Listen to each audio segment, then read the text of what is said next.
발사체냐 미사일이냐 도발이냐 타격 훈련이냐 우리 군 당국의 같은 보고를 듣고도 여야는 엇갈린 해석을 내놓았습니다. 관련해서 오늘 여야 의견 직접 들어보는 시간 마련했습니다. 박범계 더불어민주당 의원, 장제원 자유한국당 의원 두 분 나와 계십니다. 어서 오십시오. 네, 반갑습니다. 안녕하세요. 예, 자 도발은 아니다. 또 반면 애써 의미를 축소한 것이다. 군 당국의 같은 보고를 듣고도 여야는 이렇게 엇갈린 해석을 내놓았는데요. 동해로 발사체를 쏜 북한, 무슨 메시지를 전한 걸까요? 준비된 영상 먼저 보고 오겠습니다.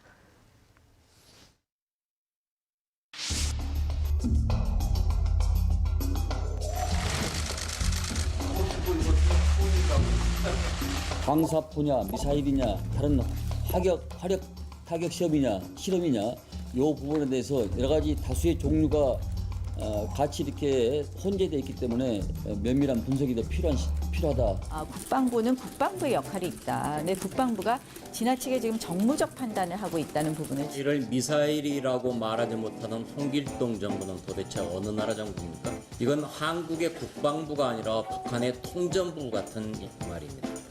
지난 2월 28일 하노이 북미 정상회담 이후 이루어진 통화 이후에 21번째 이루어지는 것입니다. 트럼프 대통령이 6일 아베 총리와 통화하고 우리와는 3일 만에 문재인 대통령과 전화 통화했습니다. 지금 북한에 식량을 제공하는 것이 국민들의 기대와는 다소 먼 이야기인 것 같습니다. 트럼프 대통령이 아직 밝혀지지 않은 상태에서 우리 문재인 대통령과 당사국이기 때문에 대화를 하는 것은 부담이 있었지만은 일본과는 더 가볍게 또 다른 무역 문제 등을 논의하지 않았는가. 북한과 새로운 대화를 모색하려고 하는 한미 정상들의 견해가 확실하게 밝혀졌다, 확인됐다. 그 내용이 너무 좋다. 저는 그렇게 봅니다. 네, 정치권의 다양한 이야기들 듣고 왔습니다. 지금 어제 국방부의 국회 보고가 있었는데 지금 여야 해석이 완전히 다르게 나오고 있거든요. 먼저 박범계 의원님, 한국당에서는 지금 애써 축소를 하고 있다. 미사일은 왜 미사일이라고도 못 부르는 홍길동 정부냐 이렇게까지는 좀 비판을 하고 있거든요. 만약에 자유한국당의 지금 주장처럼 북한이 쏜 그 발사체 그 이제 동해 북쪽으로 향해 있지 않습니까? 그리고 최대 사거리 떨어진 지점까지 240여 킬로미터, 고도 한 60, 최고 고도 60여 킬로미터.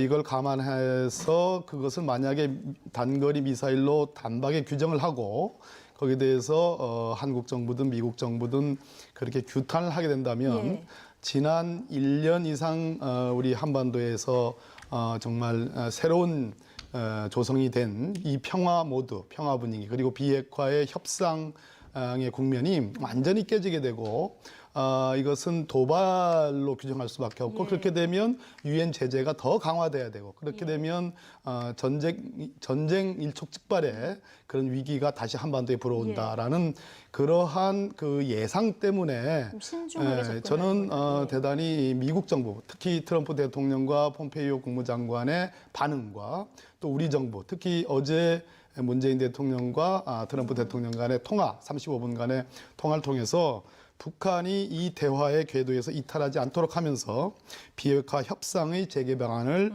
모색한다라는 그것이 우리 정부가 안고 있는 야당의 공세에도 불구하고 고민이고 또 신중한 어떤 방안이 아닌가 그렇게 평가를 합니다. 어쨌든 평화를 끝까지 이뤄내려고 하면은 대화가 필요하고요. 이런 대화를 이어가려고 하면은 지금 북한의 여러 가지 행동에 대해서 좀 신중하게 접근할 수밖에 없다. 이런 의견을 주셨는데 정의당 김종대 의원은 그래서 이제 북한의 이런 발사체 발사에 대해서 이게 새끼 호랑이다 이런 표현까지 썼거든요. 그러니까 지금 우리 박범계 의원님이나 지금 대한민국 국방부가 얘기하는 걸 들어보면 결국은 지금 우리가 북한에 인질이 돼 있는 거예요. 어떠한 군사적 도발을 하더라도 우리는 거기에 대해서 말을 못하는 겁니다. 왜? 이유는 그거예요. 평화가 깨지면 안 되니까. 대화를 이어가야 되니까. 잘못한 것은 잘못했다고 얘기를 해야죠. 아니 국방부가 아직까지 이 발사체라 그럽니까? 이게 발사된 지가 며칠이 됐는데 정말 모른다는 얘기입니까? 그래서 얘기가 나오는 거예요. 오늘 어버이날인데 아버지도 못 부르고 어머니를 못 부르는 애끓는 사연이 있습니까? 어떻게 미사일을 부르지도 못합니까? 그리고 모든 외신이 이 발사체가 발사가 난 다음에 예. 브레이킹 뉴스로 보도를 했습니다. 그런데 대통령은 NSC 주재 한 번 안 했어요. 국방부는 9.19 합의를 위반은 아닌데 취지는 어긋난다. 예. 도대체 이게 무슨 말입니까? 제가 독해가 안 돼요. 외신에서는 이미 사실상의 미사일이라고 얘기하고 있지 않습니까? CNN은 앞으로도 더 많은 미사일 테스트를 할 것이다. 김정은이 푸틴을 만난 이후로 이렇게 보도를 하고 있고 로이터 통신은 발리스틱 미sil 얘기를 하고 있어요. 예. 그리고 이스칸다르다. 패트리어트나 사드로도 막을 수 없는 이스칸다르다 얘기하고 있습니다. 이렇게 이미 외신에서는 미사일로 규정하고 있는 것을 우리는 미사일로 말도 못하는 겁니다. 왜 말 못하느냐? 평화를 유지해야 되고 대화를 해야 되니까. 일단은요, 잘못한 것에 대해서는 엄중하게 꾸짖고 거기에 대해서 분명한 경고를 보낸 다음에 다시 대화와 협상하는 게 맞지. 저쪽에서는 어떤 일을 해도 그러면 우리가 정말 저쪽에서 어떤 일을 벌여도 대화와 협상을 해야 되기 때문에 그걸 참아야 됩니까? 분명한 경고는 필요하다고 봅니다. 장 의원님, 그러니까 방법론의 차이인데 지금 이 시점까지는 전쟁 위험이 없어진 건 맞지 않습니까? 이러다 보니까 이제 뭐 한국당의 주장대로 접근하는 것도 한 방법일 수 있지만 명확히 도발로 규정을 해버리면 앞으로 대화가 더 어려워지는 건 맞지 않습니까? 궁극적인 평화입니까 지금 이것이? 궁극적인 대화를 평화를 이끌어가는 길목이죠. 과정에 예. 있는 겁니다. 결국은 예. 이것이 만에 하나 자신들이 북한이 원하는 방식의 핵 폐기가 안 되면 예. 돌아설 수 있다. 완전히 지금보다 더 악한 전쟁의 위기, 핵 위기가 도발한다는 것을 지금 단적으로 예. 보여주고 있는 겁니다. 이게 만약에 지금 우리 대한민국의 어프로치 자체가 오히려 더 위험한 거예요. 그런 시그널이 있을 때, 이런 작은 도발이 있을 때 규정을 하고 대화의 끈은 놓지 않되 엄중한 경고를 통해서 이것에 대한 어떤 해명을 요구하고 다시는 이렇게 하지 말자. 다만 우리는 대화의 끈을 놓지 않겠다. 이렇게 가는 게 맞지. 이런 작은 어떤 그런 그 시그널에도 아무 말도 못하고 있으면 나중에 큰 사고 나면 정말 크게 되거든요. 그래서 네. 이런 부분은 맺고 끊고는 분명히 하고 가야 된다. 그렇다고 지금 미국이 있는데 대화의 끈을 놓겠습니까? 네. 미국이 지금 그 입장을 갖다가 좀 모호하게 하고 있지 않습니까? 그러면 우리는 정말 200m 날아온 겁니다. 원산에서 이거를 띄우면요. 바로 서울 한복판에 떨어질 수 있는 거예요. 이거에 대해서 왜 북한이 한마디 못합니까? 그러니까 도발은 도발로 규정하고 가는 것이 장기적으로는 대화를 이어가는데 더 두 좋은 가지- 방법이라는 의견이신데요. 이제 두 가지 예. 측면이 있는 것 같아요. 첫 번째는 유엔 제재의 문제가 하나 있고요. 예. 두 번째는 우리 대한민국 정부, 대한민국 국민의 입장에서 도발이냐, 이 두 가지 측면이 별개로 있습니다. 예. 첫째, 이것이 단거리 미사일이냐 아니냐의 문제잖아요. 그래서 국방부와 국정원의 판단은 발사체로 보고 아직 미사일로 단정하기는 이르다. 예. 추가적인 분석이 필요하다라는 것이 우리 정부의 입장인 것 같고요. 만약 이것을 단거리 미사일로 규정하게 되면 유엔 제재 결의를 위반하는 것이 되고 거기에 대한 또 다른 추가적인 제재가 이제 있게 되고 그렇게 되면 말 그대로 평화 모드는 깨지는 겁니다. 협상 모드는 없어지는 겁니다. 두 번째, 대한민국 정부와 대한민국 국민들의 입장에서 이것이 도발이냐라는 문제가 있거든요. 그 제재와는 또 다른 문제입니다. 우리 군사용어 사전에 도발은 이렇게 되어 있습니다. 적이, 즉 북한이 우리 국민의 신체 생명, 또 우리 국민의 재산, 또 우리의 영역에 가하는 일체의 위해 행위라고 되어 있습니다. 그런데 아시다시피 이 발사체는 북한 원주에서 북동해 쪽으로 향해 있었습니다. 방향은 그런데 지금 그렇기 때문에 260km 맞아, 정도 말씀드릴게요. 날아가서 그렇기 예. 때문에 이것은 이 발사체의 성격보다 더 중요한 것은 단 한 발의 소총의 탄환이라도 남쪽을 향해 있다든지 예.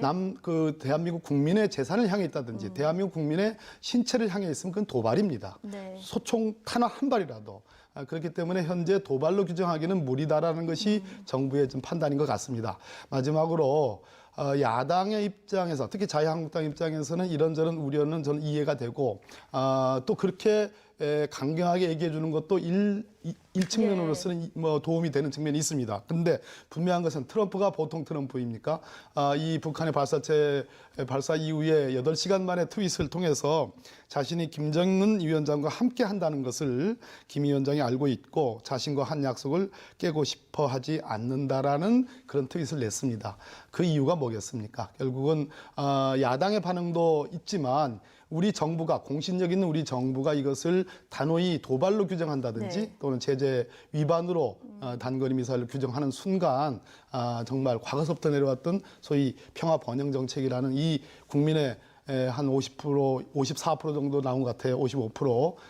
현 정부의 대북 정책에 대한 찬성 의지 그것까지 예. 감안하면 정부로서는 이러한 판단을 할 수밖에 없다 이렇게 말씀드립니다. 그 미국의 트럼프 대통령의 반응을 가지고 다행이다라고 얘기하는 거는 저는 저렇게 해석하는 것에 대해 동의할 수가 없어요. 미국은 사실상 미국의 속내가 들킨 겁니다. 이게 240km밖에 안 날아갔어요. 미국 본토하고는 아무런 상관이 없습니다. 이 정도까지는 내가 양해해 주지라는 것이고요. 두 번째는 미국의 인내가 길어질수록 전쟁의 위험은 더 강해진다라고 봐야 됩니다. 미국은요, 인내할 때까지 인내할 겁니다. 명분을 축적할 때까지 축적할 겁니다. 그리고 돌아서는 순간 한반도는 굉장히 어려워지거든요. 이럴 때일수록 미국보다 우리가 좀 더 북한에 대고 이게 정말 뭐냐? 북한의 입장을 정확하게 밝혀라. 왜 북한이 9.19 군사합의를 이렇게 무시하느냐? 왜 취지, 국방부 말대로 이 합의의 취지에 어긋난 행동을 하느냐에 대해서 엄중하게 책임을 물어야 되는 겁니다. 그래야지만 미국도 어느 정도 이 부분에 대해서 자신들이 양해해서 이 문제가 끝난 게 아닌 명분 축적이 안 되는 거지. 지금 미국의 자세를 오히려 더 전 위험하다고 생각하거든요. 그 미국의 자세를 그렇게 해석하는 거에 대해서는 저는 동의가 안 됩니다. 한 가지만 더 짧게요. 짧게요. 예. 트럼프 대통령이 저는 재선에 성공할 거라고 보는 거거든요. 지금 역대 아마 지지율 중에 최고 45%의 지지율을 이번에 어제 기록을 했고 트럼프 대통령의 4대 트윗 내용이 있습니다. 제일 첫 번째가 남북미 관계, 이 북한 핵 관련된 것이 제일 많이 하고 있고 두 번째는 멕시코와의 국경 분쟁, 예. 국경 장벽 문제, 세 번째는 중국과의 이제 무역 분쟁, 예. 그다음에 추가적인 것이 이제 이란 문제가 이제 생겼는데요. 그만큼 트럼프의 입장에서는 소위 대북 정책의 이 비핵화 정책이 자신의 재선의 결정적인 지금 키라고 보는 겁니다. 그렇기 때문에 장재현 의원님의 그러한 어떤 걱정은 충분히 알겠으나 제가 보기에는 트럼프 대통령이 재선에 성공할 가능성이 높고 뮬러 특검이 면접을 줬지 않습니까? 또 지지율이 오르고 있고 또 미국이 전 세계 OECD 국가 중에서 가장 좋은 경제 지금 상황을 맞이하고 있는 측면에서 저는 트럼프의 이런 방향과 우리 정부가 같이 가는 것이 맞지 예. 않는가 이런 생각을 합니다. 어쨌든 방법은 다르지만 궁극의 평화로 가야 한다. 예, 이건 뭐 그렇습니다. 모든 국민들이 다 동의를 하실 텐데 자, 이런 상황에서 어제 한국과 미국 두 정상이 밤에 한 35분 정도 통화를 했습니다. 여러 가지 대화가 주목됩니다만은 식량 지원 이야기가 나왔고요. 트럼프 대통령도 매우 시의적절하다. 자, 이런 표현을 썼습니다. 이것이 지금 시점에서 적절한가? 또 하나는 이것이 북한을 대화의 장으로 끌어들일 명분이 될 수 있을까? 이 부분이 궁금한데 어떻게 보십니까? 저는 식량 예. 지원할 때 하더라도 네. 혼낼 건 혼내야죠. 별개로 대화해야 잘못한 된다. 거에 대해서는 잘못했다고 얘기를 하고 우리가 지원 의사가 있다라고 얘기를 해야지 이렇게 북한이 어떤 방식이든 간에 도발이지 않습니까? 이것이 9.19 합의의 뭐 위반인지 아닌지 그걸 떠나서 군사적 행동을 한 건 사실이지 않습니까? 여기에 대해서 우리가 항의할 건 항의하고 또 인도적 지원을 가야 되는 거 아닙니까? 네. 정말 저는 문재인 대통령께 한번 돌아보시라. 지금까지 우리가 이렇게 끌어온 거 잘한 부분도 있지만 네. 굉장히 위험한 요소를 가미하고 있다. 대통령께서는 청와대에서도 이번 그 사안에 대해서 유감 표명하지 않았습니까? 작년 11월 달에 미사일 도발로 비롯된 우리 한반도를 덮어누르는 군사적 긴장과 전쟁의 공포를 완전히 걷어냈다고 얘기하지 않습니까? 완전히 걷어낸 겁니까? 지금 그야말로 어렵고 어려운 과정에 있는 겁니다. 예. 그 과정에서 한 가지라도 이런 우리가 이 서로 간의 합의, 같이 약속한 것들 위반한 것에 대해서는 하나하나 우리가 따지면서 꼼꼼하게 이런 거 챙기며 가지 않으면 예. 그냥 눈 감고 넘어가고 혹시 깨질라 눈 감고 넘어가서는 나중에 큰 문제가 발생될 수 있다. 이거에 대해서 문재인 대통령과 민주당은 또 정권은 꼭 생각을 해야 됩니다. 예, 예. 경청할 만한 얘기라고 생각합니다. 예.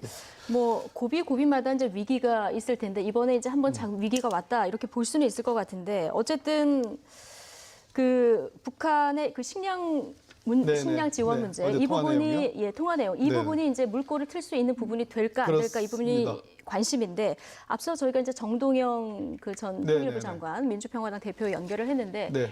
식량 지원만으로는 안 되고 네. 그 북한의 광물 자원을 우리가 현물로 받는 이 정도 그 교환이 네. 있었을 때 뭔가 좀 효과가 있을 것이다 이런 얘기를 했거든요. 네, 역시 야당 대표님의 말씀이라 예. 한 걸음 더 나간 얘기예요. 네. 중요한 것은 우리 이제 오늘 치열한 논쟁을 하다시피 북한의 단거리 발사체의 발사를 어떻게 성격을 규정하느냐 문제와 관련해서 야당의 비판은 있지만 어쨌든 양국, 미국과 우리 대한민국 정부의 수반들께서 통화를 하셨고 이것을 아주 엄중한 사태긴 하지만 예. 이것이 대화 분위기를 깨는 정도의 것은 아니다. 그리고 비핵화 협상 모드는 계속 지속해야 된다 하면서 우리 한국 정부가 북한의 지금 유엔 보고서에 의하면 한 50%가량의 북한 주민들이 영양실조 상태에 있다고 합니다. 예. 그래서 인도적 지원, 쌀 지원과 같은 인도적 예. 지원을 좋은 생각이다라는 평가를 했고 그것은 곧 북한이 대외적으로 외국에서 식료품을 구입하는 것을 지금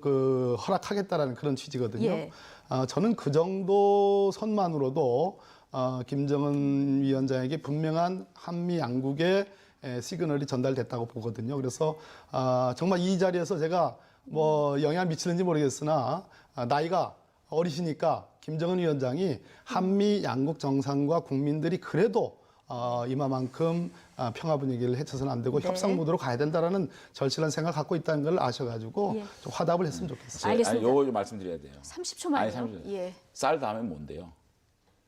이거는요, 쌀은 저 지원해야 된다고 생각합니다, 인도적으로. 네. 북한 우리 인민들이 너무 지금 굶고 있기 때문에. 다만, 자, 이렇게 발사체라고 그럽시다. 발사체를 발사했는데 식량 주겠다? 이런 논의를 해야 됩니까? 이거는요, 참, 식량이 대화로 이끌어낼 수 있는 그러한 당근이 될 수 있다? 어쩌면 이렇게 장밋빛 환상에 빠집니까? 이거는 정말 인도적으로 그냥 주는 겁니다. 이것이 정말 북한을 대화 무드로 바꿀 수 있는 하나의 동력이 된다? 네. 야, 참 이렇게 환상적으로 생각합니까, 북한을? 아니, 그 참 관점도- 그거는 어이가 없습니다. 그 정말. 관점도 괜찮은 관점인 것 같네요. 그러니까 식량은 식량일 뿐이다라는 그 관점도 나쁘지 않은 관점이죠. 식량은 식량일 뿐이다. 네, 이 관점도 다르지 않다. 오늘 예. 이 부분에 대해서는 두 분이 여러 가지 경청을 좀 하시는 그런 상황이라서요. 나 진짜 네. 도저히 이해를 못 하겠습니다. 그 알겠습니다. 쌀을 김정은을 예, 예. 대화로 무드로 이끌어내는 도구라고 생각하는 그거는 그럼 다음에 뭐 줄 건데요? 예, 아니 어쨌든 방법론은 지금 아까 말씀드린 다르지만 어쨌든 목적은 같지 않습니까? 자, 국회 얘기로 좀 넘어가겠습니다. 4월 국회 빈손으로 끝났고요. 지금 5월 국회도 기약이 없는 이런 상황입니다. 자, 제1야당 황교안 한국당 대표 지금 국회를 떠나서 이른바 민생투쟁 대장정에 들어갔습니다. 부산 자갈치 시장 상인의 격려에 황교안 대표 눈시울을 붉히기도 했다고 하는데요. 차윤자 앵커가 몇 가지 장면을 뽑아봤습니다. 이른바 민생투쟁 대장정에 첫 발을 뗀 황교안 대표. 앞으로 약 20일간 전국 곳곳을 누빈다는 목표인데요. 첫 출발지는 부산 자갈치 시장이었습니다. 이곳 자갈치 시장에서 국민 속으로 들어가는 민생 대장정을 출발합니다. 하지만 공교롭게도 어제 자갈치 시장은 정기 휴무일이었습니다. 그래도 지지자들이 많이 모였는데요. 지난주 광주에 방문했을 때와는 사뭇 다른 열띤 분위기였습니다. 잠시 보시죠.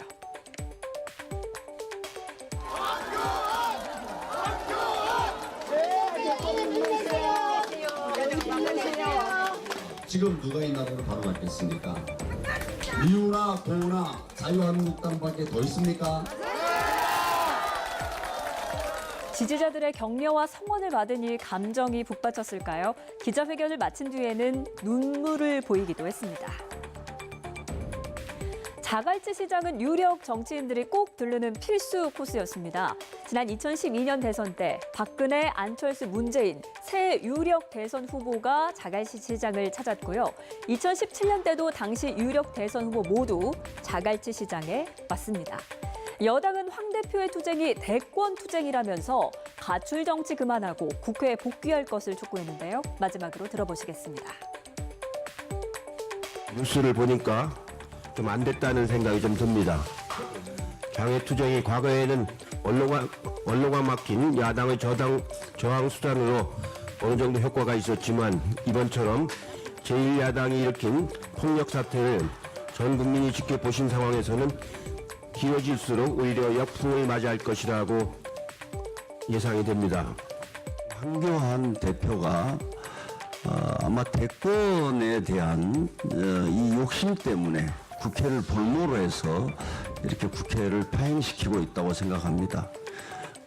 뭐 민생 투쟁을 하겠다 이렇게 하는데 그 정확한 표현은 대권 투쟁입니다.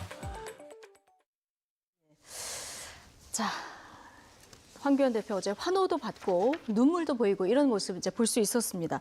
근데 좀 아쉬운 것이요. 가는 날이 장날이어야 되는데 어제 하필이면 쉬는 날이었어요. 이거 조금 실무선에서 생긴 걸 좀 깜빡하셨나 봐요. 예, 그거는 예. 제가 정확하게 설명을 드릴 거고요. 네. 참 민주당 지도부 너무한 거 아닙니까? 도둑놈들이라 그러더니 안 됐다 그러고 저희들하고 추경 생각 있는 거예요. 이쯤 됐으면 좀 저희들을 좀 위로하고 유인할 수 있는 그런 멘트가 나와야 되지 않겠습니까? 너무 좀 잔인하다고 생각 안 하세요? 우리 박봉계 선배님은 안 그러시겠지만 좀 너무해요. 자, 좋습니다. 그 자갈치장 얘기를 할게요. 지금 예. 대표의 스케줄은요. 저희들이 주말 다 거치고 계획 세운 겁니다. 네. 어저께 자갈치 휴문지 알았습니다. 고민도 했습니다. 아, 그러면 제가 부산에 있었습니다. 네. 자, 자갈치 시장 휴문대 어떻게 하겠느냐. 자, 그럼 가장 부산의 상징성이 뭐냐? 부산 이퀄 자갈치 아니냐. 예. 그런데 주변의 상가들은 거의 24시간 돌아가거든요. 그래서 주변의 상가도 다 열려 있고 자갈치 시장 그 안에만 닫혀 있기 때문에 부산이라는 상징을 가장 잘 나타낼 수 있는 자갈치에서 기자회견을 하고 그 주변의 상가를 우리가 함께 탐방을 하면 괜찮을 것이다라고 했는데 그거를 꼬투리를 잡아가지고 가는 날이 장날이었다 이렇게 얘기하는 거 보니까 참 어이가 없네요. 네. 정말 놀란 게 이번에 네. 그 대표께서 그 사실 뭐 영상에도 나오겠지만 예. 황교안 연호가 많았지 않습니까? 네. 근데 정치인들은 그런 환호가 나오게 되면 그게 귀가 솔깃하게 되고 또 거기에서 좀 업이 되거든요. 그런데 저도 놀랐어요. 너무 차분해하면서 자기와 악수를 좀 피하는 외면하는 예. 그분을 찾아가서 안녕하십니까 그러고 인사를 하는 모습을 황교안 봤거든요. 대표. 예, 그러니까, 제가 옆에 예. 있으니까 네. 버스 타고 툭 걸터 앉아갖고 얘기를 나누고 지하철 안에서 대화를 나누는 모습 보니까 정말 듣겠다라는 생각들을 많이 하고 있는 모습을 봐서 장 의원님이 좀 다행이라고 어제 생각합니다. 그 일정 함께 하신 거죠? 예, 덕보시장 저희 지역구이기 때문에 예. 같이 오셨는데 저도 깜짝 놀랄 정도로 많은 환호가 있어가지고 그동안 좀 많이 북받쳤던 우리 보수 세력들도 그 상가지 않습니까? 예. 시장이지 않습니까? 지금 너무 경제가 어려우니까 네. 거기에 대한 하소연을 하는 우리 국민들이 꽤 많았습니다. 예, 박범계 의원님, 지금 장제훈 의원님은 민주당에서 지금 아마 대권에 대한 욕심 때문에 국회를 볼모로 삼고 있다. 이 부분에 대해서 조금 그 불만이 있으신 것 같은데요. 지금 민주당이 이쯤 되면은 뭔가 한국당을 불러들일 유인책을 좀 마련해야 되는 것이 아니냐 이런 의견이세요. 어떻게 보십니까? 제가 좀 그 조언을 드린다면 최근에 여러 가지 여론조사 중에 눈에 띄는 대목, 그러니까 패스트트랙에 대한 찬성 여론이 55%, 박근혜 전 대통령의 석방 반대의 여론이 60%가 좀 넘고요. 또 자유한국당이 장애투쟁을 그만두고 지금 국회로 복귀해서 여당과 협상에 임하라는 비율도 55%. 전체적으로 뭐 공수처 같은 경우는 70%가 훨씬 넘고요. 예. 또 검경 수사권 조정과 같이 아주 예민한 사안도 58% 지지를 받고 있습니다. 그리고 문재인 정부의 대북 정책에 만족한다는 것도 한 54, 5%가 돼요.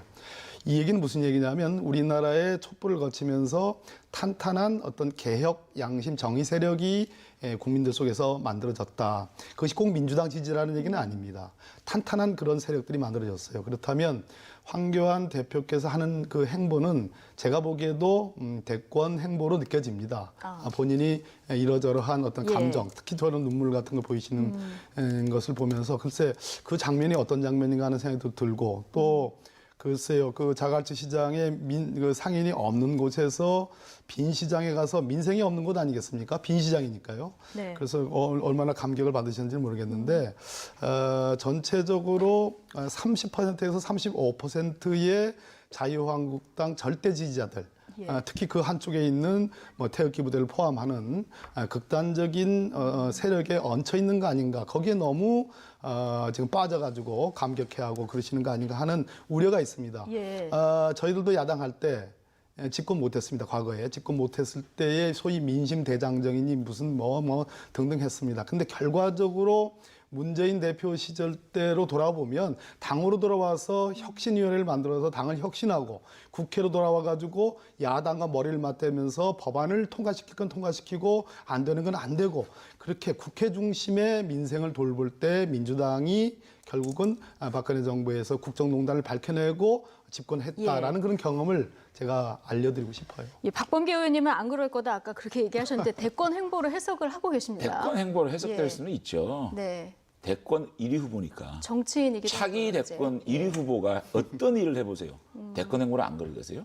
대권 행보로 해석할 수도 있겠죠. 다만 제가 어저께 스케줄을 보면 대권 행보라기보다는 이거는 민생 탐방 맞아요. 예. 자갈치 시장의 상징성, 아까 말씀하신 그거 외에는 택시 업계와의 대화를 했고요. 그다음에 이 가장 이 우리 재래시장, 전통시장을 찾아갔고요. 그다음에 우리 어려운 임대 아파트 주민들과 대화를 나눈. 그리고 오늘은 대우조선 이쪽 그 분들과 대화를 나누고 있거든요. 그렇기 때문에 저는 이것이 무슨 그야말로 정치인이 정치적 행보를 하는 거를 정치하지 말라라고 하지 않는 이상 최소한 황교안 대표가 이번에는 민심의 목소리를 듣고 그 목소리를 20일 동안 충분히 들어서 대안을 만들어내는 경제를 살리기 위한 민생 정책을 만들어낼 수 있는 그러한 토양을 닦는 그러한 경청 투어를 하고 있다. 저는 스케줄을 봐도 그렇고요. 근데 이름이 황교안 민생 대표의 어떤 투쟁이에요, 행동. 투쟁. 아니요. 민생 투쟁. 보세요. 예. 민생 투쟁 이게 아니고요. 민생과 투쟁이에요. 대장정. 띄어놨어요. 민생도 대장정하고 투쟁도 대장정이에요. 그러니까 패스트트랙을 태운 선거제도라든지 그다음에 공수처 이 문제에 대한 부당성은 투쟁에 들어가는 거고요. 우리 국민들의 삶에 깊이 들어가서 그들의 목소리를 듣는 거는 민생이고요. 민생 대장정, 투쟁 대장정 이렇게 되는 겁니다. 붙이지 마세요. 알겠습니다. 띄었습니다. 보니까 장재현 의원님이 아주 신이 나셨는데 그 신이 나다가 이제 고장 난 걸 못 보실 수도 있기 때문에 제가 점잖게 지적을 해드립니다. 사무처가 고장이 난 거예요. 자유한국당 사무처가. 자유한국당 사무처는 전통의 사무처입니다. 아주 오래전부터 말 그대로 공채를 통해서 만든 사무처이기 때문에 노조도 세고 당직자들의 역량도 비교적 우수하다고 평가됩니다. 한선교 사무총장 이 사태는 큰 고장이 난 거예요. 그래서 당대표께서 제가 뭐 돌아오시든 안 돌아오시든 관계없습니다. 그러나 국민 여론이 적어도 60%에 가까운 국민 여론이 돌아와가지고 국회에서 문제를 해결하라는 얘기거든요.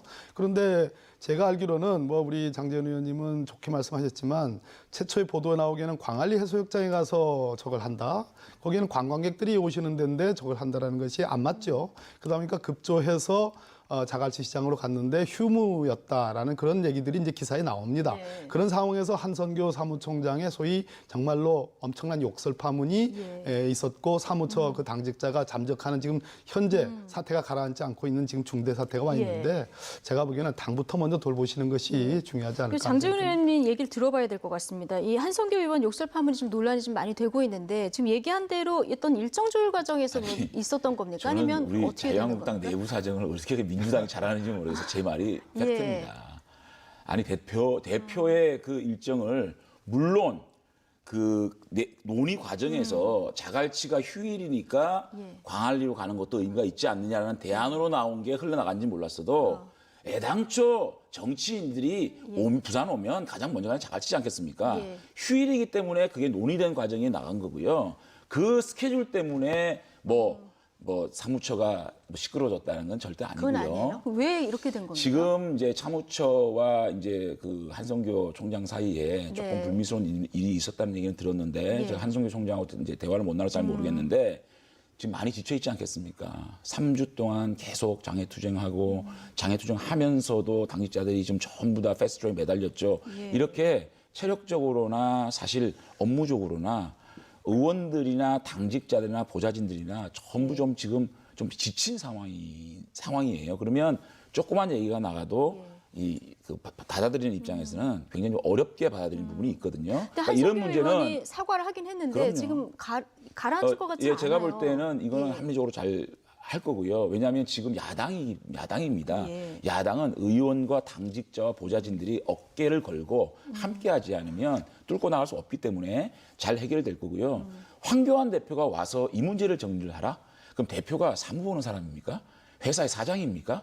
대표는 이 사무 일체는 당직자, 사무총장한테 맡기고 있는 거 아니겠습니까? 그렇기 때문에 대표는 20일 동안 민생장관 하시고요. 총장께서 어떤 그 생각을 가지고 이 문제를 잘 정리할 거고 또 부총장도 있고요. 또 당에는 또 전략본부장부터 시작해서 당직자도 있지 않겠습니까? 그분들이 잘 정리할 거라고 봅니다. 한국당에서 잘 내부에서 처리를 할 것이다. 얼마나 지쳐 있겠습니까? 그러니까 지쳐 있을 때는 조그만 얘기만 나와도 받아들이는 사람이 받아들이기 힘든 상황이 있지 않겠습니까? 우리 살다 보면은 그런 상황이란 말씀을 드립니다. 잘 정리가 안 될 것 같아요. 예, 어쨌든 뭐 한국당 문제니까요. 예, 한국당에서 뭐 정리를 한다고 하시니까 좀 지켜보도록 하고요. 지금 일단 국민들 민생 법안도 통과가 돼야 되고 추경도 통과가 돼야 되고 어떤 대화의 물꼬를 틀 계기가 있어야 되는데 오늘 민주당 원내대표 경선이 있습니다. 오후에 진행이 될 건데요. 세 분이 나오셨는데 제가 뭐 오늘 선거가 이루어지기 때문에 제가 누가 될 것인가 이런 거 묻는 건 적절하지 않은 것 같고 결선 투표까지는 갈까요? 예. 엎어치나 매치나 똑같은 질문이신데요. 예측 불허의 선거이긴 합니다만 글쎄요, 뭐 참 다 친한 분들인데 한 분은 대중에게 많이 알려지신 개혁적 성향, 한 분은 적어도 이 문재인 정부에서 상당히 당청을 잘 알고 있는 그러면서도 뭐 이렇게 호불호가 없는 그런 분이고 또 한 분은 뭐 방송 오래 하셨고 또 여러 번 또 이렇게 낙선하셔가지고 동정표도 꽤 갖고 계시는 또 포용적인 그래서 모르겠습니다. 어쨌든 여기서 어떻게 보십니까? 야당 입장이요? 제가 여쭤보겠습니다. 어쨌든 저 세 분 다 내가 그 지금 대화의 물꼬를 틀 협상력이 가장 좋다. 이걸 이제 강조하고 계시거든요. 민주당의 새 원내대표가 들어서게 되면 뭔가 좀 계기가 될까요? 한 분은 아마 대화가 잘 안 될 겁니다. 제가 예결위 본회의 때 정책위장을 했던 분인데 저분 때문에 이 본예산이 깨질 뻔했어요. 굉장히 강성이고 바른미래당에서 이 소소위가 하면 안 되는 거죠. 소소위가 굉장히 폐쇄적이기 때문에 정책위장을 낀 6인 회의로 가져와 바른정당이 주장했는데 그것도 안 받아들이신 분이서 힘들 거고 그래도 한 분은 제가 볼 때는 그래도 친문 색깔을 빼고 상당히 중도적이고 온건한 분이기 때문에 그분이 아마 되면 또 물꼬가 좀 트지 않겠냐고 보고 또 한 분은 그나마 좀 그 민주당 진영 내에서 친문과 비문 사이에 계신 분이기 때문에 그분도 또 청와대에 100% 오더를 또 안 받으실 분일 수 있기 때문에 그분하고도 얘기가 좀 될 것 같은데 한 분은 조금 경직되지 않을까 싶어요. 결국 누가 되느냐에 따라서 좀 결과가 달라질 것이다 이런 얘기를 해주셨는데 홍남기 부총리가 5월 국회에서 꼭 추경 심사해달라 이런 얘기를 했습니다. 이 추경 심사는 좀 별개로 진행할 예정이십니까? 근데 우선적으로요. 추경 문제는 그 예비비가 있습니다. 미세먼지 부분이나 또 산불 지진 부분은 1조 8,500억이 있습니다. 그거 먼저 쓰십시오. 자꾸 몰지 말고. 그리고 잠깐만요. 지난번부터 계속 얘기하시는데. 잠깐만요. 지금 빨리 끝내요. 내가 그 민주당에서는 우리가 추경에 들어갈 수 있는 명분을 저렇게 우리를 막 몰아붙여서 비판하지 말고요. 주십시오. 최소한 선거제도만큼은 합의가 되지 않으면 집권상정하지 않겠다라는 그러한 약속이라도 해야 되지 않겠습니까? 지금 패스트트랙 철회 아닙니다. 어제도 뭐 물론 장 의원님 그러시지만 어제 제가 다른 토론장에 갔을 때 이제 그 주장을 하시더라고요. 자유한국당 측에서. 그거는 민주당 문 닫으라는 얘기이기 때문에 그건 있을 수가 없는 얘기고 패스트트랙 절차가 앞으로 수백일 있기 때문에 돌아오시라. 국민 여론이다 이런 말씀드리고 예비비 문제를 이제 우리 장 의원님께서 지난번부터 말씀하시는데 1조 8천억 정도 돼요. 근데 예비비는 헌법에 근거를 두고 있는 건데 말 그대로 물론 고성 산불이라든지 포항 지진이라든지 미세먼지 문제라든지 다 이것이 천재지변에 가까운 재난이긴 맞습니다만 그거보다 더한 아주 급작스런 정말 예측하지 못한 천재지변의 사태가 국가적으로 휩쓸고 갔을 때를 대비하는 상시비 같은 예비비입니다. 그래서 그것을 손을 대서 이번에 하는 건 안 되는 거고요. 이제 자유한국당 입장은 재난 예산과 또 재정 확장을 위한 어떤 경기 부양 예산을 좀 구분해 달라라는 아마 온건 노선은 그런 것 같습니다. 그래서 그런 부분도 한번 들어오셔서 홍남기 부총리와 함께 또 여당과 함께 좀 논의를 해봤으면 10초만 주세요. 좋겠습니다. 아니 산불, 지진 그런 거 쓰라고 예비비 주는 겁니다. 산불보다 더 그 고성산불보다 더 나쁜 게 있습니까? 쓰십시오. 어찌됐든 진화는 됐고요. 예. 알겠습니다. 어쨌든 여야 대화 물꼬를 틀 방법이 좀 마련이 돼야 될 텐데 누가 먼저 손을 내밀고 누가 먼저 들어가야 되는지 저희들이요? 알겠습니다. 오늘 말씀은 여기까지만 듣겠습니다. 박범계 더불어민주당 의원 그리고 장제원 자유한국당 의원 두 분과 이야기 나눠봤습니다. 고맙습니다. 네, 고맙습니다.